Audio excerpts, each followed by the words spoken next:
Ambassador Hyeon-soo was drinking his morning coffee when the message arrived. He sat in his office on the orbital station above Earth, watching the blue planet spin slowly below. The coffee was still warm when the holographic projector lit up. Without warning, 47 alien faces appeared in front of him. Each one looked different, but they all had the same angry expression. Hyun-soo put down his coffee cup and listened.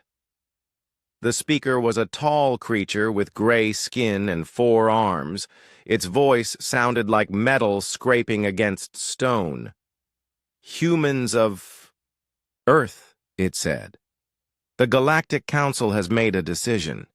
You are a threat to all peaceful life in the galaxy." Hyun-soo raised an eyebrow but said nothing. He had been Earth's ambassador to the galaxy for 10 years. He had heard threats before, but never from this many species at once.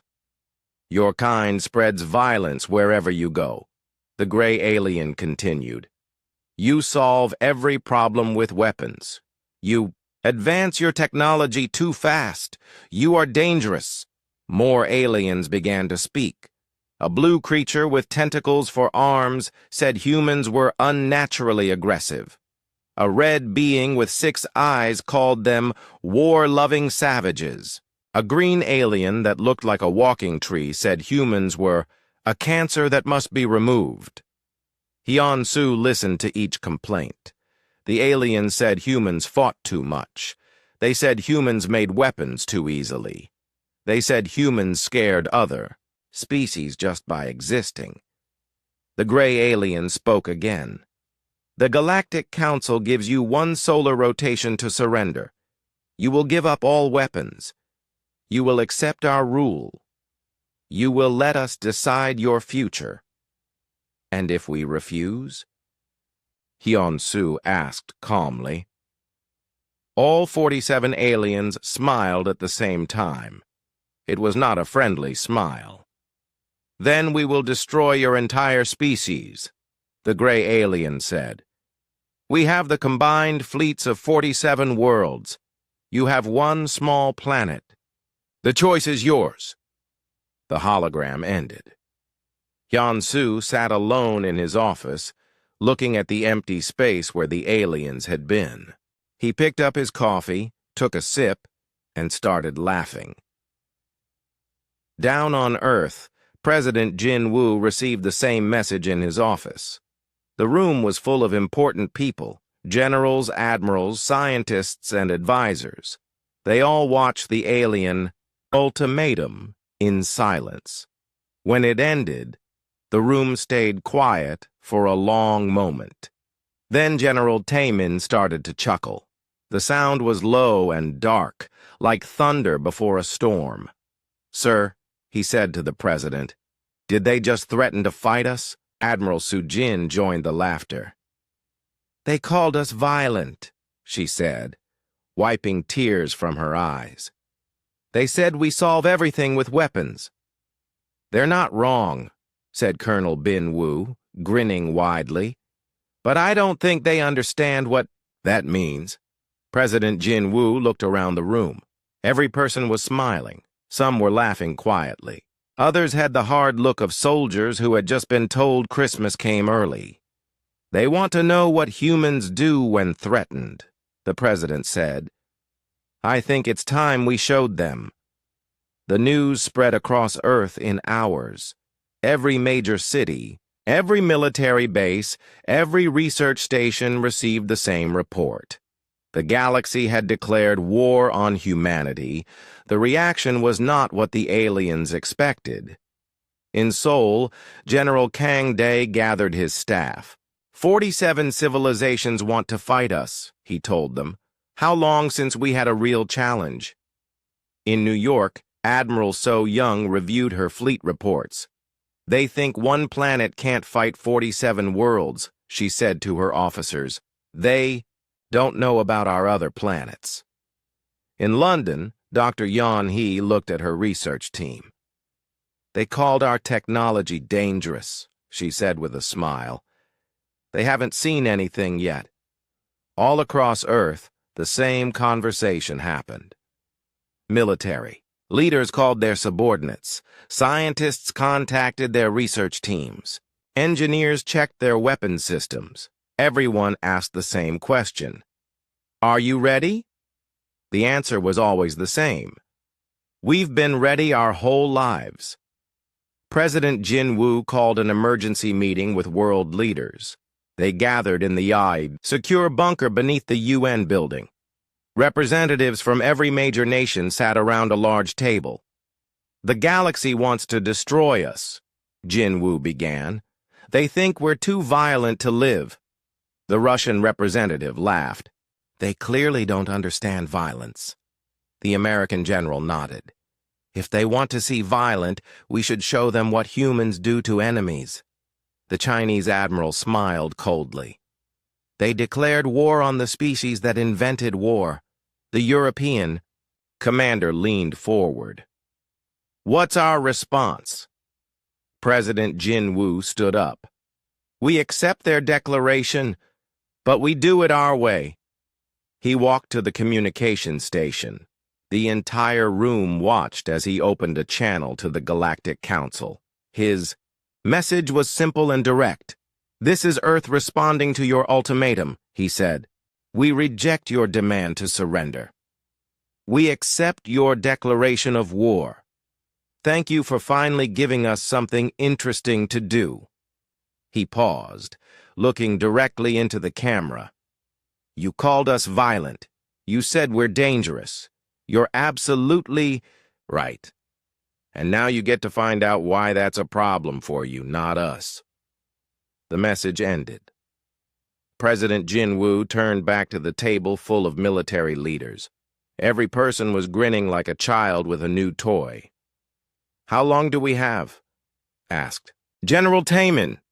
1 solar rotation, Jin Woo replied.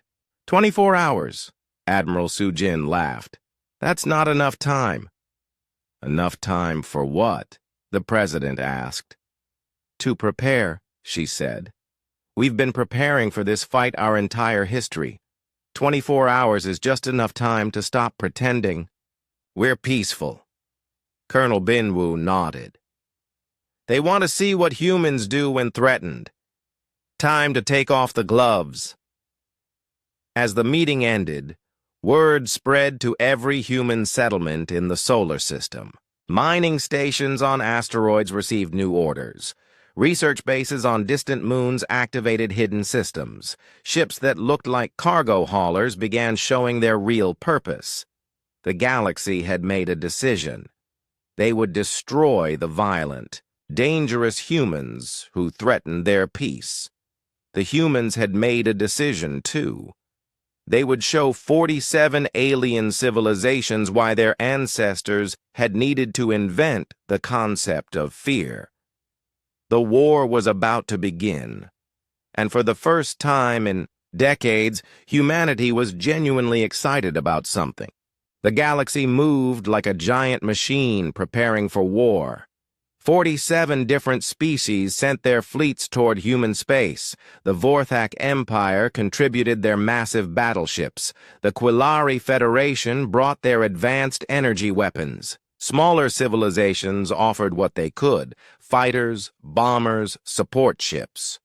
On their homeworlds, alien leaders felt confident. They had numbers, technology, and experience. Most importantly, they had united against a common threat. Never before had so many species worked together for one goal. They believed the humans would panic. Any reasonable species would surrender when faced with such overwhelming force.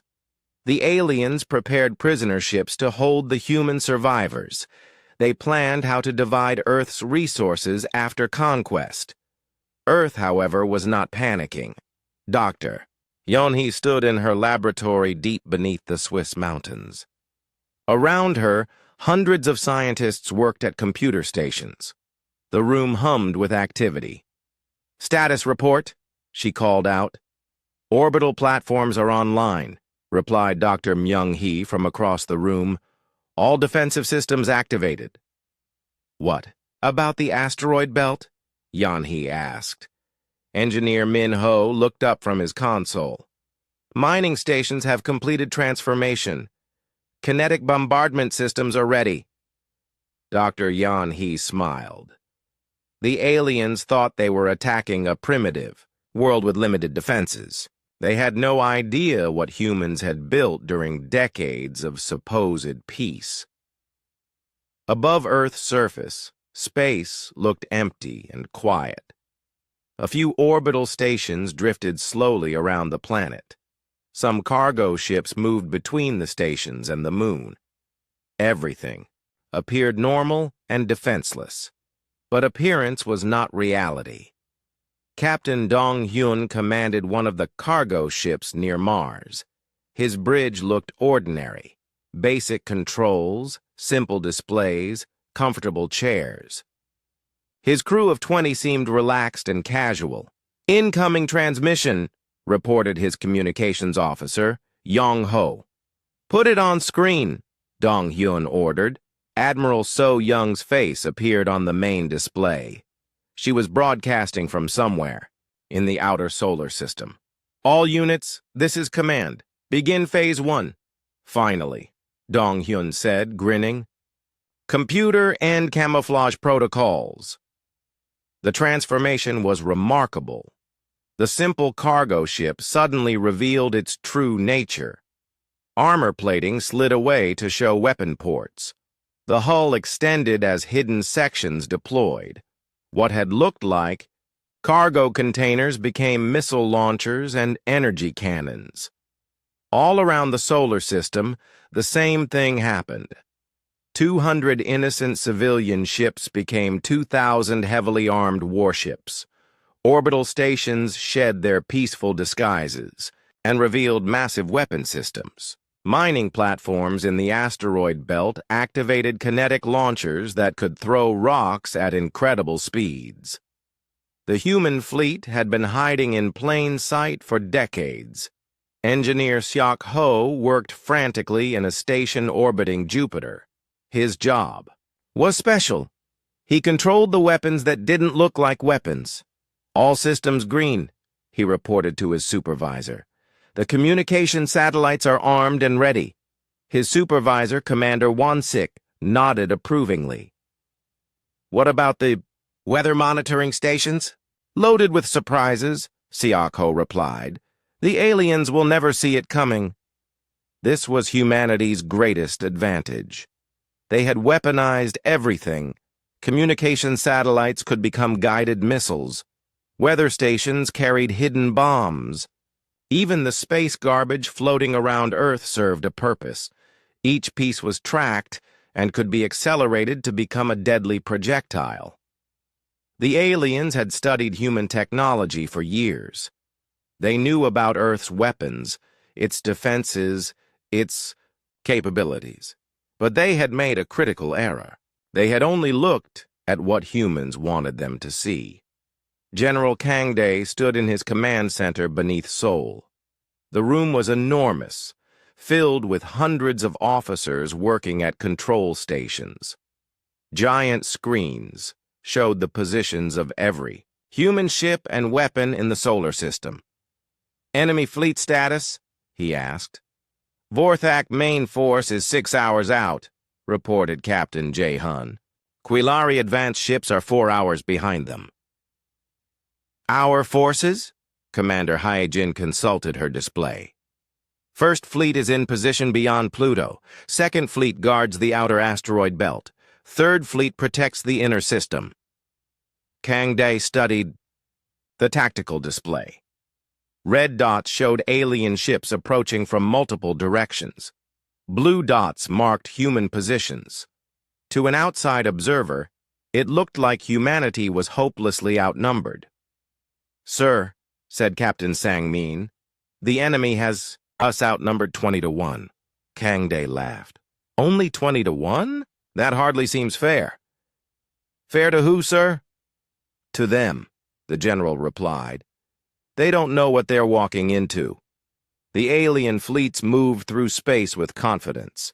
Their commanders had studied the tactical situation. Earth had some defenses, but nothing that could stop their combined might. The humans would fight briefly, then surrender when they realized the situation was hopeless. Admiral Zethkar commanded the Vorthak advance fleet. His species had conquered dozens of worlds. They understood warfare. They had never lost a battle when they held such overwhelming numerical superiority. "Report," he ordered his tactical officer.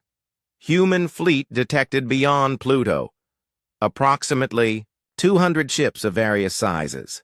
Zethkar examined the sensor data. The human ships looked primitive compared to Vorthak technology.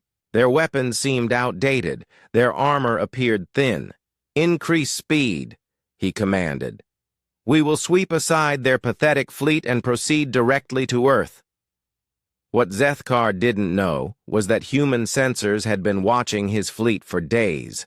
Every ship had been identified and cataloged. Human computers had analyzed their weapons, their defenses, their tactical patterns. Captain Yujin commanded the human scout ship that had been shadowing the alien fleet. Her ship was tiny compared to the massive alien dreadnoughts, but it carried the most advanced stealth technology humanity had ever developed. "All information gathered," she reported to Admiral So Young. "Enemy fleet composition confirmed. Weapons analysis complete." "Excellent work," So Young replied. "Return to fleet and prepare for battle." Yujin smiled as her ship turned toward home. The aliens had no idea they were being watched. They moved through space like they owned it, never thinking that a human ship could follow them undetected. Back on Earth, President Jin Woo met with his cabinet one final time before the battle. The mood in the room was calm and focused. "Are we ready?" he asked. Admiral Sujin nodded. "All fleets are in position. All weapons are charged. All personnel are briefed." "What about our special projects?" Jinwoo inquired. Dr. Yan He consulted. Her tablet. "Kinetic bombardment platforms are online. Stealth missile networks are active. The surprise weapons are ready for deployment." General Tae Min leaned forward. "Sir, there's something you should know. The men are excited." "Excited?" "Yes, sir. For the first time in decades, they get to fight an enemy that might actually challenge them. Morale has never been higher." President Jin Woo stood and walked to the window. Earth looked peaceful from his office, but he knew that appearance was deceiving. Hidden beneath the surface and scattered throughout the solar system, humanity's true military might waited for orders. "Send the message," he said. The communication went out to every human military unit in the solar system. It was simple and direct. "Weapons free. Show them what humans do to enemies." In the outer system, Admiral So Young received the order on her flagship. She looked around her bridge at officers who had trained their entire lives for this moment. "All ships," she announced. "This is it. The galaxy wants to see what happens when you threaten humanity. Time to give them a demonstration they'll never forget." The human fleet began to move. Behind them, hidden weapons platforms activated. Around them, space itself seemed to come alive with deadly purpose. The aliens were about to learn that humans had been preparing for this war since the day they first looked up at the stars and wondered what was out there. They were about to discover why every human child grew up learning about tactics, strategy, and the proper way to fight. The galaxy had declared war on humanity. Humanity was ready to show them what war really meant. The Vorthak War fleet emerged from faster-than-light travel near Pluto with the confidence of conquerors. Admiral Zethkar stood on his command bridge, looking at the tactical display that showed the human solar system spread before him. "Pathetic," he said to his officers. "Look at their defenses. A few orbital stations, some mining platforms, barely 200 ships total." His tactical officer, A younger Vorthak with eager eyes nodded in agreement. Should we demand surrender before we attack, Admiral? Zethkar laughed, a sound like grinding metal. Why waste time? We'll destroy their fleet quickly, then move on to their planet. This will be over in hours. What the aliens couldn't see were the human sensors tracking every move they made. Deep in the asteroid belt, hidden monitoring stations recorded the exact position of each enemy ship. On Earth, computers calculated firing solutions and attack patterns. Admiral So Young waited in her command ship beyond Pluto's orbit. Her vessel looked small and harmless compared to the massive alien dreadnoughts approaching her position. The human fleet spread behind her seemed tiny and outgunned. Incoming transmission from the enemy fleet, reported her communications officer, Dong Wu. Put it on screen, So Young ordered. Admiral Zethkar's face appeared on the display. His gray skin and 4 arms made him look intimidating, and his voice carried the authority of someone used to winning battles. Human fleet, he announced. You are outnumbered and outgunned. Surrender now, and some of you might survive as prisoners. So Young smiled, and it was not a pleasant expression. This is Admiral So Young of Earth Defense Fleet. Thank you for coming all this way to visit our solar system. This is not a social call, human. This is war. I know exactly what this is, So Young replied, her smile growing wider. You declared war on my species. That was your first mistake. Your second mistake was coming here thinking you could win. Zethkar's expression changed from confidence to confusion. You cannot be serious. We have over 4,000 ships. You have barely 200. You're right about one thing, So Young said. This won't take long. She cut the transmission and turned to her bridge crew. Every human officer was grinning with anticipation. All ships, she announced over the fleet communications. Welcome our guests properly. Show them what happens when you threaten human families. The battle began in a way the aliens had never experienced before. They expected formal space combat. Ships forming battle lines, exchanging energy weapon fire at long range, fighting according to established rules of galactic warfare. Instead, the humans attacked like a pack of wolves, Captain Jaehun commanded, a ship that the aliens thought was a cargo hauler. When the battle started, he didn't fire energy weapons or launch traditional missiles. Instead, he released his cargo. Thousands of pieces of metal debris that his ship accelerated to incredible speeds using magnetic launchers. The alien ships had shields designed to stop energy beams and explosive missiles. They were not prepared for simple metal moving at a significant fraction of light speed. The makeshift projectiles tore through their defenses like paper. What are they doing? Zethkar demanded as his ships began taking damage from what appeared to be space garbage. They're using kinetic weapons, sir, his tactical officer reported with confusion. But not proper missiles. They're shooting scrap metal at us. Commander Hayajin proved that humans would turn anything into a weapon. Her ship approached a massive alien dreadnought, then released what looked like a communications satellite. But as the satellite drifted toward the enemy vessel, it suddenly activated hidden thrusters and guidance systems. The alien crew detected the approaching object too late. The satellite crashed into their ship's bridge and exploded with the force of a nuclear bomb. The mighty dreadnought went dark and began drifting helplessly through space. All across the battlefield, similar scenes played out. Humans used mining equipment as kinetic bombardment weapons. They turned cargo containers into guided missiles. They weaponized everything from industrial tools to communication devices. But the real shock came when the aliens tried to use their superior numbers. They attempted to surround the human fleet using standard tactics that had worked for centuries of galactic warfare. The humans didn't fight like any civilized species. They didn't follow the rules of engagement.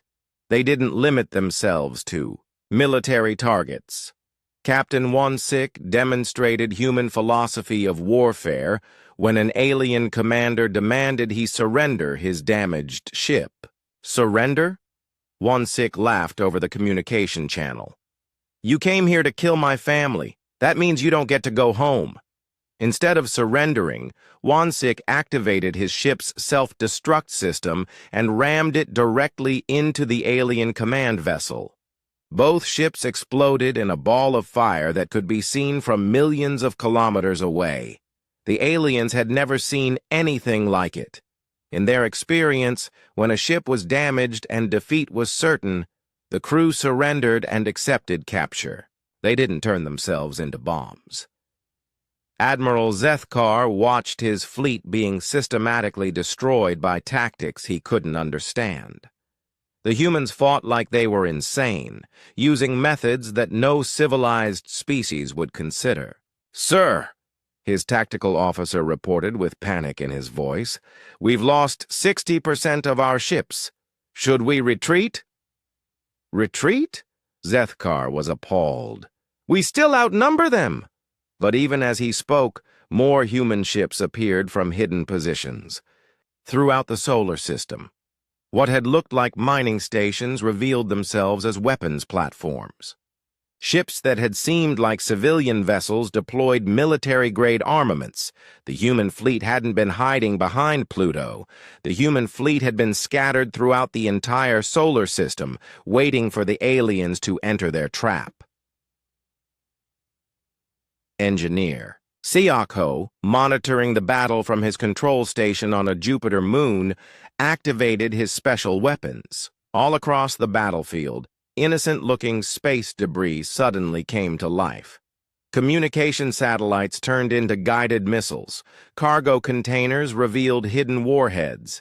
Even the natural asteroids had been fitted with thrusters and guidance systems. The aliens found themselves fighting not just human ships, but the entire solar system itself. "This is impossible," Zethkar said, as he watched another squadron of his best ships disappear under a coordinated assault by what appeared to be repurposed mining equipment. His communication officer looked up with fear in his eyes. "Sir, we're receiving a transmission from the human admiral." Admiral So-Young's face appeared on the screen again. Behind her, the bridge of her ship showed no signs of damage. Her crew looked calm and professional, like they were conducting a training exercise rather than fighting for their lives. "Admiral Zethkar," she said pleasantly, "how are you enjoying your visit to our solar system?" "You fight like animals," Zethkar snarled. "We fight like humans," So-Young corrected. "There's a difference. Animals fight to survive. Humans fight to win. This battle isn't over." So-Young's expression became cold and deadly. "You're right. It's not a battle anymore. It's an extermination." She gestured to something off-screen. "You came here to destroy my species. That means none of you get to leave alive to tell others where we live." Across the battlefield, human ships began hunting down the surviving alien vessels with methodical precision. The aliens tried to retreat, but the humans had surrounded them completely. Every escape route was blocked by human weapons. The Vorthak fleet, which had entered the solar system with over 4,000 ships and complete confidence in victory, was being systematically annihilated by an enemy that fought like nothing they had ever encountered. Admiral Zethkar's flagship was one of the last ships still fighting. His bridge was damaged, half his crew was dead, and his ship's weapons were failing. "Send a message to the Galactic Council," he ordered his communication officer. "Tell them the humans are not what we thought. Tell them we were wrong." But before the message could be sent, Captain Yu Jin's stealth ship appeared directly behind the alien flagship and fired a full spread of missiles into its engines. Zethkar's ship went dark and began drifting toward Pluto's gravity well. The first battle was over. The mighty HFY War fleet was destroyed. Not a single alien ship escaped to report back to the galaxy. Admiral So Young stood on her bridge, looking at the debris field that had once been an enemy fleet. Her ship had taken minor damage, and she had lost only a handful of vessels. Casualty. Report, she requested. 17 ships damaged, 3 destroyed, reported her tactical officer. Total human casualties, 43 dead, 96 wounded. So Young nodded grimly. Every human life lost was precious, but the exchange ratio was remarkable. The aliens had lost over 4,000 ships and more than 2 million crew members. Send a message to Earth, she ordered. First contact successful. Guests have been properly welcomed. No survivors. The galaxy was about to learn something important about humanity. When humans said they would fight to the death, they meant everyone's death, theirs, and especially their enemies. The Galactic Council chambers had never been so quiet. Representatives from 47 civilizations sat in stunned silence, staring at empty space where Admiral Zethkar's fleet should have been reporting victory. Council leader Morthak, a tall being with blue skin and silver eyes, stood at the center of the chamber.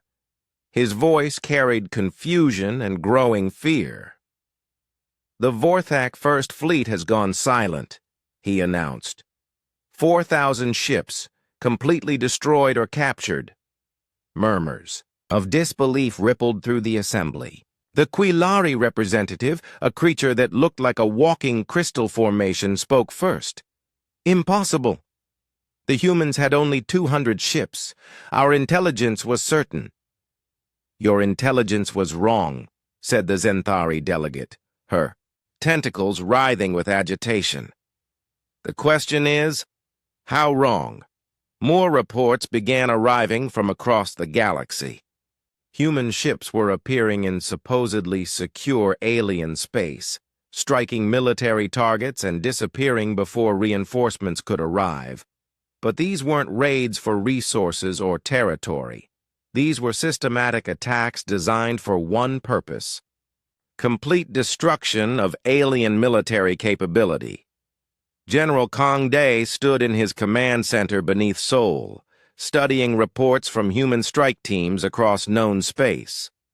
The tactical display showed dozens of ongoing operations. Status report, he ordered. Captain Jae-hun looked up from his console. Strike Team Alpha destroyed the Vorthak shipyards at Kepler 442. No survivors. Strike Team Beta? Kang Day asked. Commander Hee Jin responded, eliminated the Quilari research station at Wolf 359. They were developing new weapons to use against us. What about the supply convoys? Captain Sang-min smiled grimly. Strike Team Gamma hit 3 major supply lines in the past 6 hours. The aliens are starting to run short on ammunition and fuel. This was humanity's new strategy. They didn't fight fair battles between matched fleets. They hunted alien military assets like predators stalking prey. Every shipyard, every research station, every supply depot became a target. Dr. Myung-hee led the Psychological Warfare Division from a hidden bunker in the Swiss Alps. Her job was to study alien communications and understand how the enemy was reacting to human tactics. Interesting, she said, reading intercepted messages. They're calling us the human problem in their official reports. Her assistant, Dr. Seok-jin, looked up from his computer. What kind of problem? According to this Zenthari military analysis, we fight like nothing they've ever encountered. They say we have no concept of proportional response. What does that mean? Dr. Myung-hee smiled coldly. It means they expected civilized warfare, limited conflicts over resources or territory. They attack one of our colonies, we attack one of theirs, and eventually someone negotiates a peace treaty. But that's not what we're doing. Exactly. They attack our colony, we glass their entire star system. They raid our shipping, we hunt. Down every member of their species we can find. They wanted a war, so we're giving them a war. The aliens were discovering that humans had a very different understanding of what war meant. To most galactic civilizations, war was politics by other means, a way to gain advantage or settle disputes while keeping casualties and destruction to acceptable levels. To humans, war meant the complete destruction of anyone who threatened. Human families. Captain Eugene commanded one of the human hunter-killer ships that had become the galaxy's worst nightmare. Her vessel was small, fast, and nearly invisible to alien sensors. Her mission was simple: find alien military targets and destroy them. "New orders coming in," reported her communications officer, Bin Wu. "What's the target?" "Vorthak colony at Tau Ceti. They're using it as a military staging area." Yu-Jin studied the intelligence data on her screen. The colony had 3 million civilians and a small military garrison. Under normal rules of galactic warfare, it would be considered a non-military target. But these weren't normal rules. "Weapon status?" she asked. "Kinetic bombardment system ready?" replied her tactical. "Officer Young-ho, we can crack the planet's crust from orbit." "Do it." The attack took less than an hour. Eugene ship appeared in the Tau Ceti system, launched a series of kinetic projectiles at the planet's surface, and vanished back into space before the colony's defenses could respond. The projectiles, simple chunks of metal accelerated to incredible speeds, hit the planet with the force of nuclear weapons. The military bases were completely destroyed. The colony itself was reduced to rubble. No human had set foot on the planet. No human had fired an energy weapon or used an explosive missile. The aliens had simply been killed by rocks thrown very fast and very accurately. The psychological effect was immediate and devastating. Alien colonies across the galaxy began evacuating as news of the attack spread. Military commanders realized that no location was safe from human retaliation. Civilian populations panicked as they understood that humans didn't distinguish between military and non-military targets. In the Galactic Council chambers, panic was replacing confidence. "They destroyed an entire colony," the Quilari representative reported with horror. 3 million civilians, dead in minutes. "How?" demanded Council Leader Morthak. "Kinetic bombardment. They threw rocks at the planet from space." The Zenthari, delegates' tentacles writhed frantically. "This is not warfare. This is extermination." "They don't fight like civilized beings," added the Vorthak representative. "They have no honor, no restraint, no mercy." What the aliens didn't understand was that humans saw the situation very differently. From humanity's perspective, the aliens had declared their intention to completely destroy the human species. In response, humans were simply doing unto others, as others had planned to do unto them. Engineer Minho worked in a secret facility beneath the Korean mountains, developing new weapons for the human war effort. His specialty was turning civilian technology into military applications. "Status report on Project Thunderbolt," requested his supervisor, Colonel Won-sik. "Ready for deployment," Minho replied. We've weaponized the cargo ship's navigation systems. Explain. Min Ho showed his superior a holographic display. Every alien species uses similar navigation technology. We've created a computer virus that can infect their systems through standard communication protocols. What does the virus do? It makes their ships think they're somewhere they're not. Their navigation computers give them wrong coordinates. Their weapon systems aim at empty space. Their engines send them into stars or black holes. Colonel Wansik smiled approvingly. How many ships can we affect? Potentially thousands. The virus spreads automatically through their communication networks. Once we release it, every alien ship that receives any kind of transmission could be infected. This was another example of human warfare philosophy. Aliens built separate systems for military and civilian use, following established rules about what could and couldn't be weaponized. Humans weaponized everything, including things that were never intended to be weapons. The galaxy's communication networks, which had operated safely for centuries, suddenly became a vector for human cyber warfare. Alien ships began malfunctioning. Across known space as the virus spread from system to system, Admiral So Young received regular reports about the overall war situation from her flagship, now patrolling the outer reaches of human space. Enemy fleet movements? She asked her intelligence officer Dongwu. Decreasing rapidly. They've lost approximately 60% of their total naval capacity. Most surviving ships are retreating to defensive positions around their homeworlds. What about their industrial capacity? Down 70%. We've destroyed most of their major shipyards and manufacturing centers. So Young nodded with satisfaction. The human strategy was working perfectly. Instead of fighting large fleet battles where the aliens could use their numerical advantage, humans had targeted the infrastructure that supported alien military power. Any word from the Galactic Council? They're requesting a ceasefire, Dongwu reported. They want to negotiate. So Young laughed, but there was no humor in the sound. Tell them we'll negotiate after they're all dead. They started this war by threatening to exterminate our species. We'll end it by exterminating theirs.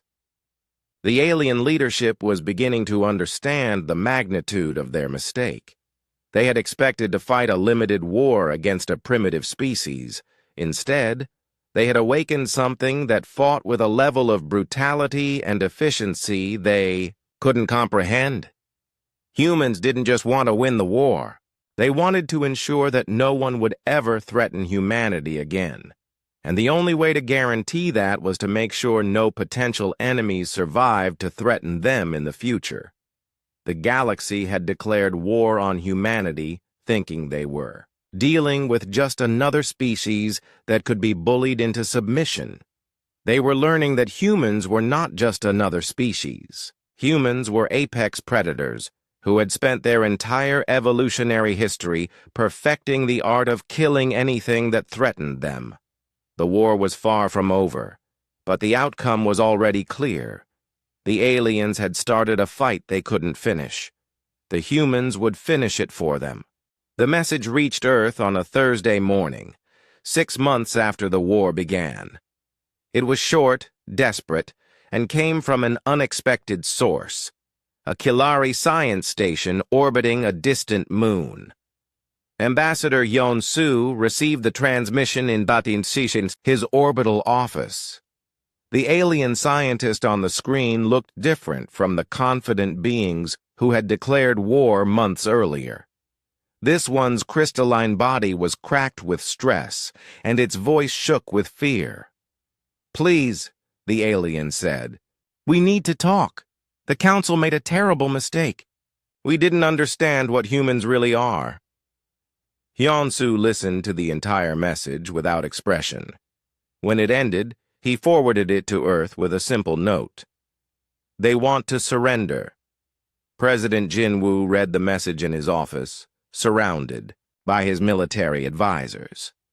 The mood in the room was calm and focused. 6 months of systematic warfare had given them a clear picture of human capabilities versus alien resistance. "What's our current status?" he asked General Taemin.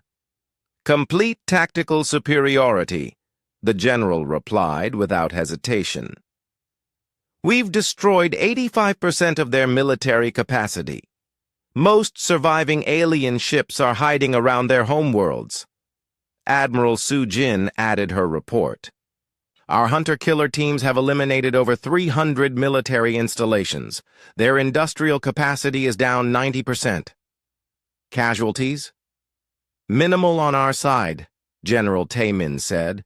"We've lost approximately 200 ships and 8,000 personnel.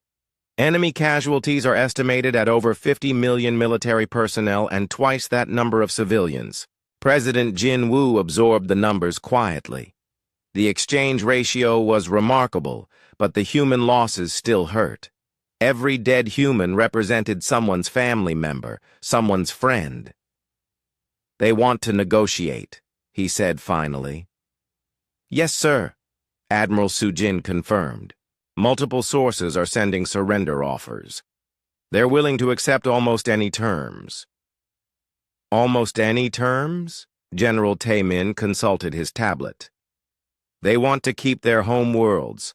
They're offering to surrender all military ships, all weapons, all industrial capacity. They'll accept human oversight of their governments, but they want to survive as species." President Jin Woo stood and walked to his window. Earth looked peaceful from this height, but he knew the planet was now the center of a military empire that stretched across dozens of star systems. "What do our people want?" he asked. The question hung in the air for a moment. Finally, Admiral Su Jin spoke. "Sir, the aliens threatened to exterminate our entire species. They came to our solar system planning to kill every human alive. Our people remember that, and they want the threat eliminated permanently, not contained, not managed, eliminated." President Jin Woo nodded slowly. He had expected this answer. Humanity had learned long ago that the only way to deal with existential threats was to remove them completely. "Send the reply," he ordered. Shut. Message that went back to the Galactic Council was simple and direct. Unconditional surrender. Total disarmament. Complete submission to human authority. No negotiations, no exceptions, no alternatives. The alien response came within hours. It was a desperate plea for mercy, offering everything humans had demanded and more. But buried in the diplomatic language was one request. Let some alien population survive on their homeworlds under human rule. President Jin Woo's second message was even shorter. No. Across the galaxy, the final phase of the war began. Captain Yu Jin commanded the human task force approaching the Vorthak homeworld. Her fleet consisted of 50 ships carrying humanity's most advanced weapons. Their mission was simple: complete the extermination of a species that had threatened human existence. "Planet scan complete," reported her science officer, Siok Ho. "Population? Approximately 2 billion Vorthak civilians. Military resistance appears minimal. A few orbital defense platforms, maybe a dozen patrol ships." Eugen studied the tactical display. The planet looked beautiful from space, with blue oceans and green continents. Cities sparkled like jewels on the night side. It reminded her of Earth. But these weren't humans living down there. These were members of a species that had voted to destroy humanity. "Weapon status?" she asked. "Planet killer warheads armed and ready," replied her tactical officer Bin Woo. "We can sterilize the entire surface in one bombardment." "Do it." The attack was swift and final. Dozens of missiles streaked down from orbit, each one carrying enough destructive power to level a continent. Within hours, the Vorthak homeworld was a dead rock floating in space. Yujin watched the destruction on her screens without emotion. She felt no pleasure in the killing, but no regret either. The Vorthak had chosen their fate when they declared war on humanity. Next target? She asked her navigation officer. Quillari Prime. 7 hours at maximum speed. Similar scenes played out across the galaxy as human fleets systematically eliminated every major alien civilization. The Zenthari homeworld died under kinetic bombardment. The Kethalar species was wiped out by engineered viruses. The crystalline Mordak were shattered by sonic weapons designed specifically to destroy their physiology. Each extinction was efficient, thorough, and final. General Kong Day coordinated the campaign from his command center beneath Seoul. The strategic display showed the steady progression of human forces through alien space. Red dots marked dead worlds. Blue dots showed human control. Status report, he requested.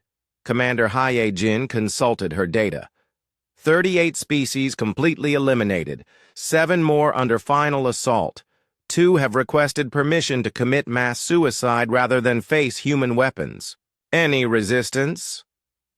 Sporadic. A few scattered fleets are still fighting, but they're not coordinated. Most aliens are either dead or hiding, Captain Jae-hun added his report. Sir, we're intercepting some interesting communications. The surviving. Aliens are calling this event the Great Silence. They believe humans are eliminating all intelligent life in the galaxy. General Kang Dae considered this. Are we? Only the life that threatened us, sir. We're leaving alone the species that weren't part of the coalition. Good. We're not genocidal maniacs. We just don't tolerate threats to human survival.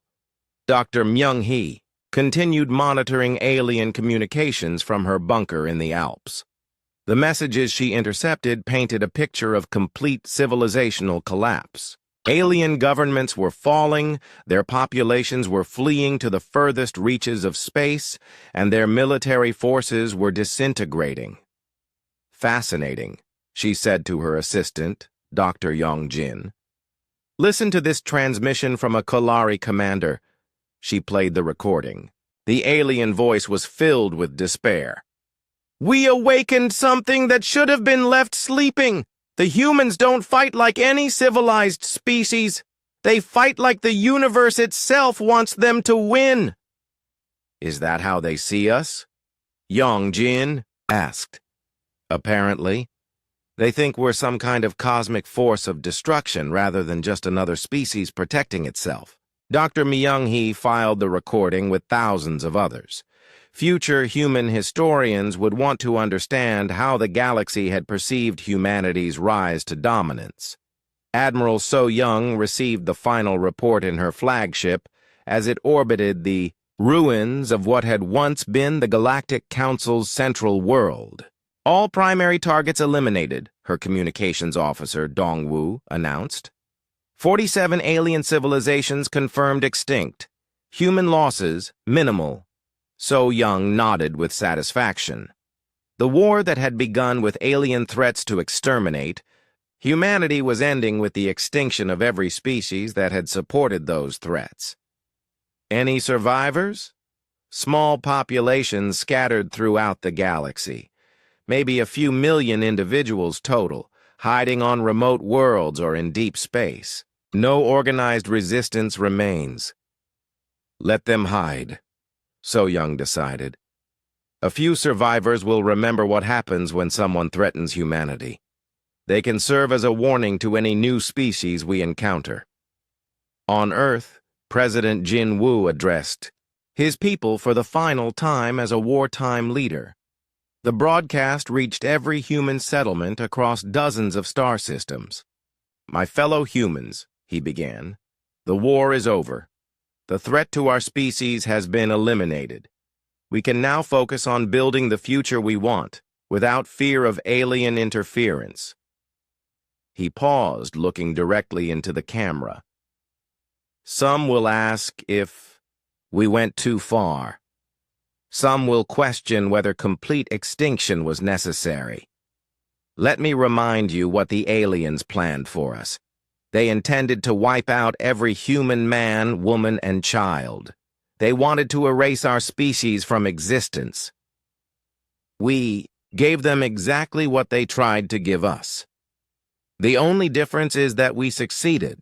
The broadcast ended with scenes of human colonies expanding into former alien space, ships carrying human families to new worlds, children playing in parks on planets that had once belonged to species that no longer existed. The galaxy was quiet. Now, no more threats emanated from the darkness between stars. No more alien fleets massed to attack human worlds. The only intelligent voices speaking across the void belonged to humans. Humanity had won the most complete victory in galactic history. They had faced extinction and responded by ensuring their enemies could never threaten them again. The aliens had declared war thinking they were dealing with just another primitive species. They had learned, too late, that they were dealing with something far more dangerous, a species that had spent millions of years becoming the perfect survivors, and perfect survivors don't just win wars, they eliminate anything that threatens their survival. 5 years after the war ended, Ambassador Hyon Su stood in his new office on the space station, orbiting what had once been the Galactic Council's central world. Through his window, he could see construction ships building humanity's new administrative center among the ruins of alien civilization. The galaxy was peaceful now. Completely, absolutely peaceful. His assistant, a young woman named Ji-un, entered with the daily reports. Sir, the survey teams have completed their exploration of the Outer Rim territories. Any signs of organized alien civilization? Hyon-Su asked, though he already knew the answer. None, sir. We found some scattered settlements, maybe 1,000 individuals total across 20 star systems. They seem to be living as farmers or traders. No military capabilities, no communication networks, no organized government. Hyon-Su nodded. This was the new reality. Humanity now controlled over 300 star systems, governing a territory that stretched across a significant portion of the galaxy. The former alien worlds had been either resettled by humans or left empty as memorials to what happened when someone threatened human survival. On Earth, President Jin-Woo prepared for his final address as humanity's wartime leader. In a few days, he would step down and return to civilian life. His replacement would be humanity's first galactic president, a leader for an interstellar empire rather than a single planet. He stood in his office, looking at the same window where he had made the decision to accept the alien declaration of war. Earth looked exactly the same, but everything else had changed. General Tae-min entered with the final military report of his administration. Sir, the transition is complete. Human defense forces are now deployed across the galaxy. No external threats remain. Internal security? Stable. The human colonies are thriving. Population growth is accelerating. We're establishing new settlements faster than we can map them. President Jin-Woo reviewed the numbers.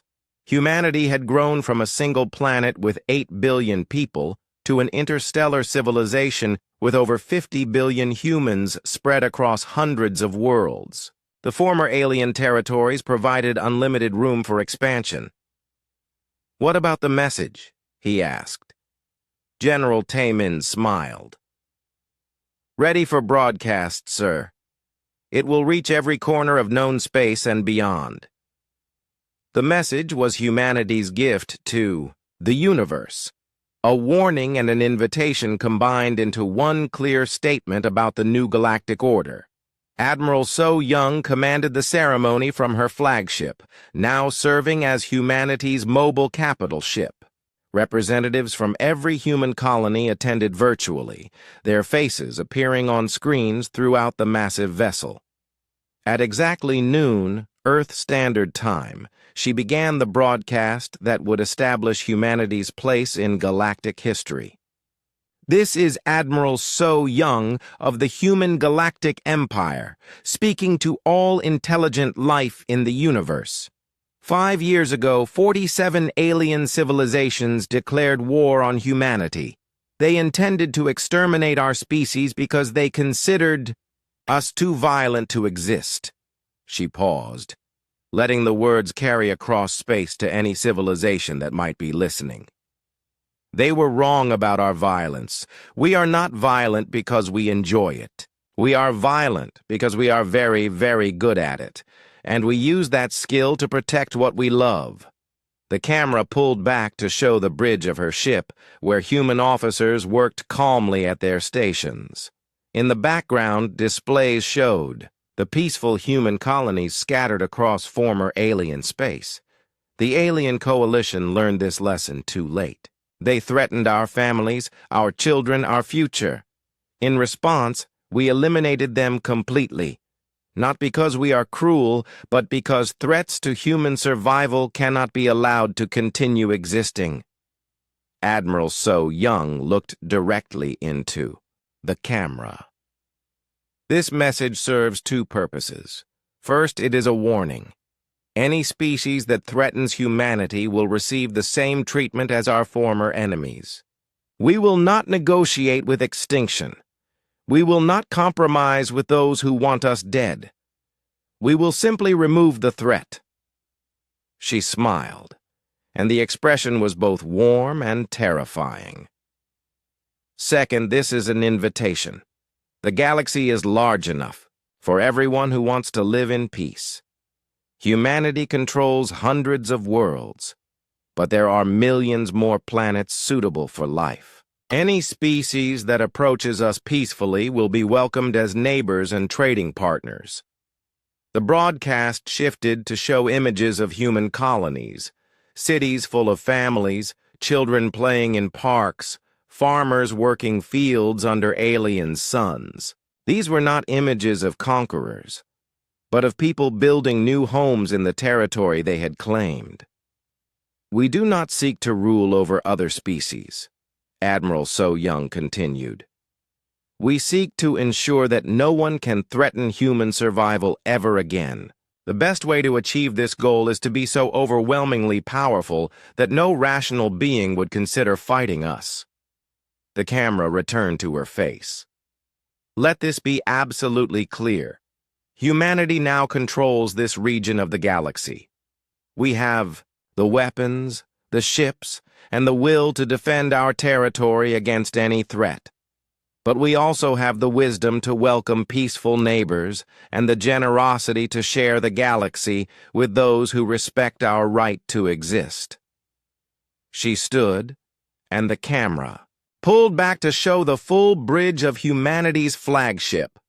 The old Galactic Council declared war on us because they feared our potential for violence. They were right to fear it, but they were wrong to think they could eliminate it.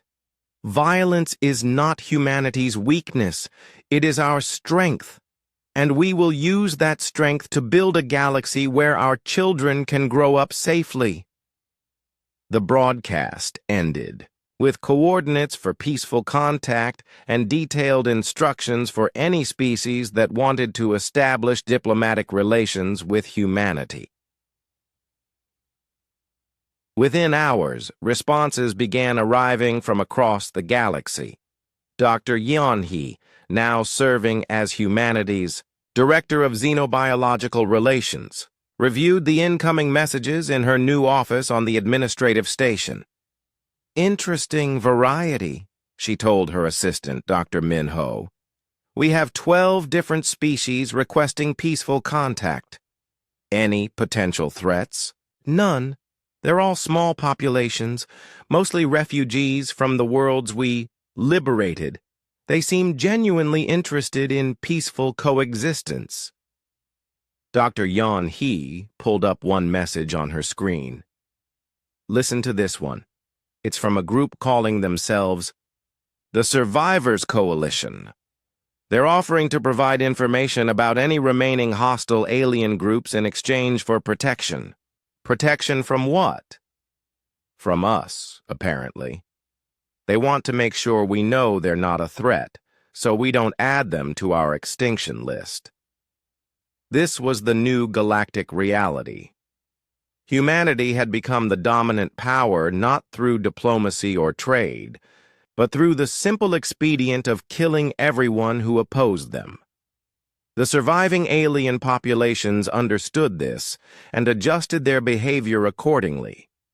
Captain Yu Jin, now promoted to admiral, commanded the human patrol fleets that maintained order throughout their territory. Her ships were stationed at key locations throughout former alien space, ready to respond to any potential threats. "Patrol report," she requested from her flag captain Dong Hyun. "All sectors quiet, Admiral. No unauthorized ship movements, no. Signs of military buildup, no hostile communications detected. What about the independent settlements?" Growing steadily, the alien survivors seemed to be focusing on agriculture and small-scale manufacturing. No evidence of weapons development or military organization. Admiral Yu Jin nodded with satisfaction. The surviving aliens had learned the lesson humanity intended to teach. Peaceful coexistence was possible, but only on humanity's terms. General Kang Dai, now Minister of Galactic Defense, delivered his final report to the outgoing administration. President Jin Woo listened from his office, where he was packing personal items for his return to civilian life. "Sir, the security situation is optimal. Human military superiority is absolute and unquestioned. No credible threats exist anywhere, in our territory or beyond our borders." "What about the long term?" Jin Woo asked. "Stable. Our industrial capacity far exceeds anything the surviving aliens could develop. Our population is growing rapidly. Our technology continues to advance. Even if the remaining alien population somehow unified against us, they lack the numbers and resources to pose a meaningful threat." President Jinwoo smiled as he closed the last box of his personal belongings. "So we won." "Completely, sir. The galaxy belongs to humanity now. Our children will grow up in a universe where no one questions human dominance or threatens human survival." As the new galactic president took office, her first official act was to establish the Terran Memorial, a monument on Earth commemorating the 8,000 humans who had died in the war. The memorial bore a simple inscription: "They died so humanity could live forever." The memorial also included the original alien declaration of war, preserved exactly as it had been received. Visitors could read the threats that 47 alien civilizations had made against humanity, and then look up at the stars knowing that none of those civilizations existed anymore. The galaxy had learned the most important lesson in its history. Humans were not just another species to be bullied or conquered. They were apex predators who had spent millions of years evolving the perfect combination of intelligence, technology, and ruthless efficiency. The aliens had declared war expecting to eliminate a primitive threat. Instead, they had awakened something that eliminated them. Ambassador Hyun-soo, now governor of the Outer Rim territories,